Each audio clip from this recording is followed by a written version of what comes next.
Hello, viewers.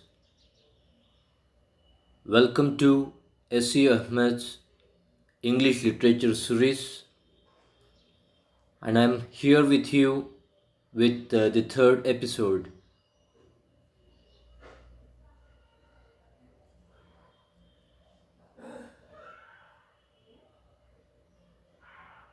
Before we get into the questions and answers, I sincerely request you all to subscribe to my channel, Ahmed School of English. This channel is aimed at providing knowledge regarding English literature to one and all. Now let us get into questions. Our first question: where was the title of The Wasteland taken from? The Wasteland is a wonderful poem written by Thomas Stearns Eliot. It was published in the year 1922. It created ripples in English literature with its unconventionality. This particular poem was dedicated to Ezra Pound, who had blue penciled that particular poem. This particular poem deals with death in life, and the poet himself describes this particular poem as a heap of broken images. The question is, where did he take the title from? And the answer to this particular question is from J.L. Weston's From Ritual to Romance. J.L. Weston wrote a book called From Ritual to Romance, and this particular book deals with anthropology.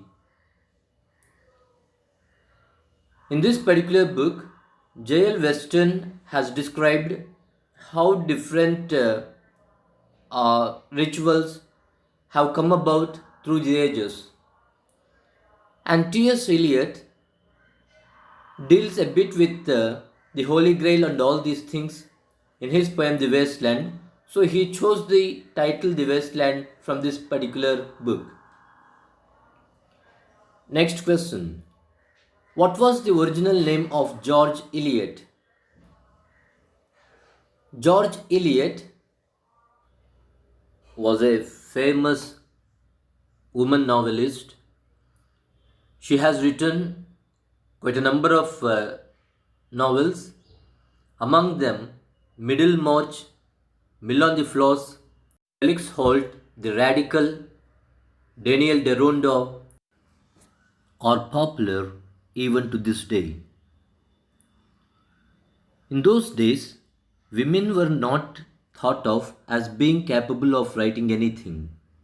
So she took a male name and wrote under the pseudonym of a man so that her novels would get good readership.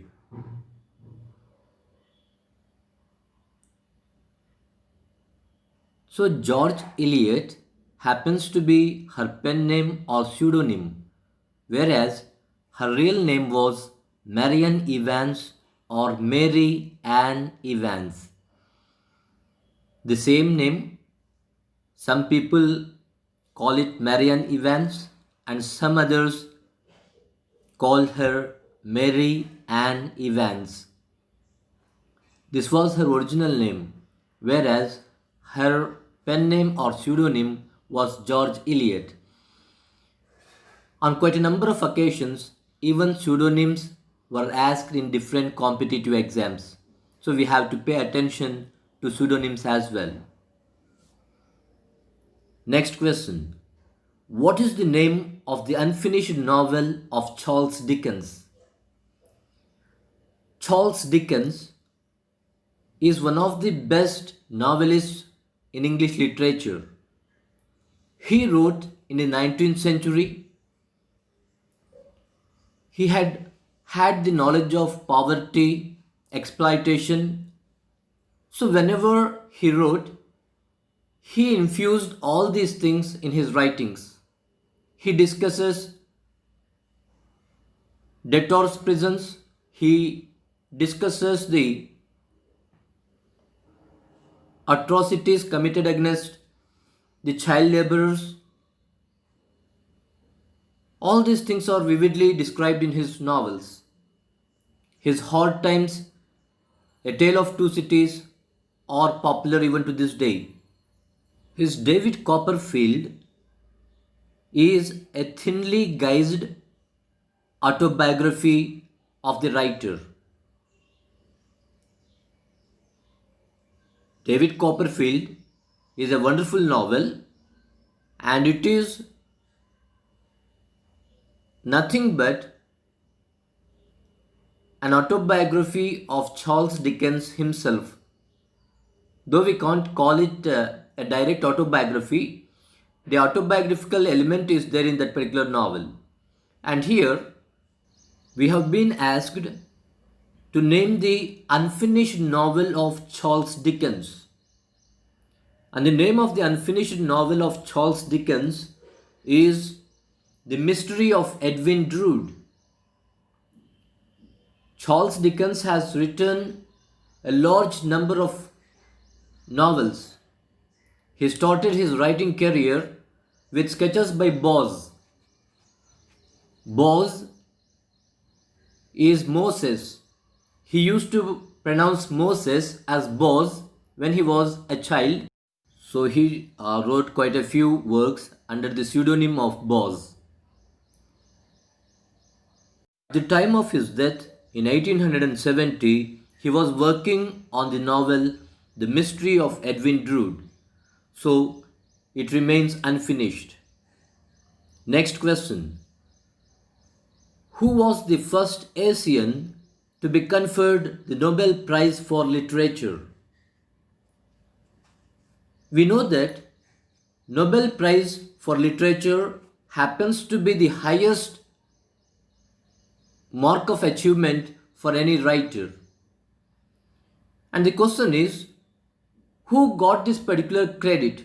Which Asian was the first to receive the Nobel Prize for Literature? It is given every year in the month of December. And the answer to this particular question is Rabindranath Tagore. Rabindranath Tagore was awarded the Nobel Prize for Literature in the year 1913. And this made him the first Asian to be conferred this award. He was awarded the Nobel Prize for the English rendering of his Gitanjali or floral offerings. Our next question. Where did Chinua Achebe take the title of his novel Things Fall Apart from? Chinua Achebe is a famous African writer. He has written a novel called Things Fall Apart, which is a very important novel in African literature as well as Commonwealth literature. In this novel, he discusses the effects of colonization.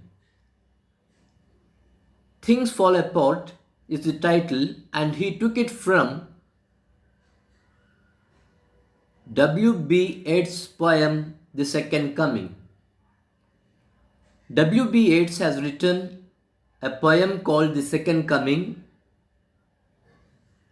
where he uses the phrase things fall apart. Things fall apart and the center cannot hold, says W.B. Yeats in this poem. And Chinua Achebe has taken the title of his novel Things Fall Apart from this particular poem. Very important question. Next. Who becomes the king of Denmark after the death of Claudius? Claudius is the uncle of Hamlet. At the end of the play, Hamlet kills Claudius, and Hamlet is already stabbed by Laertes with a sword which is laced with poison. Both Hamlet and Claudius die.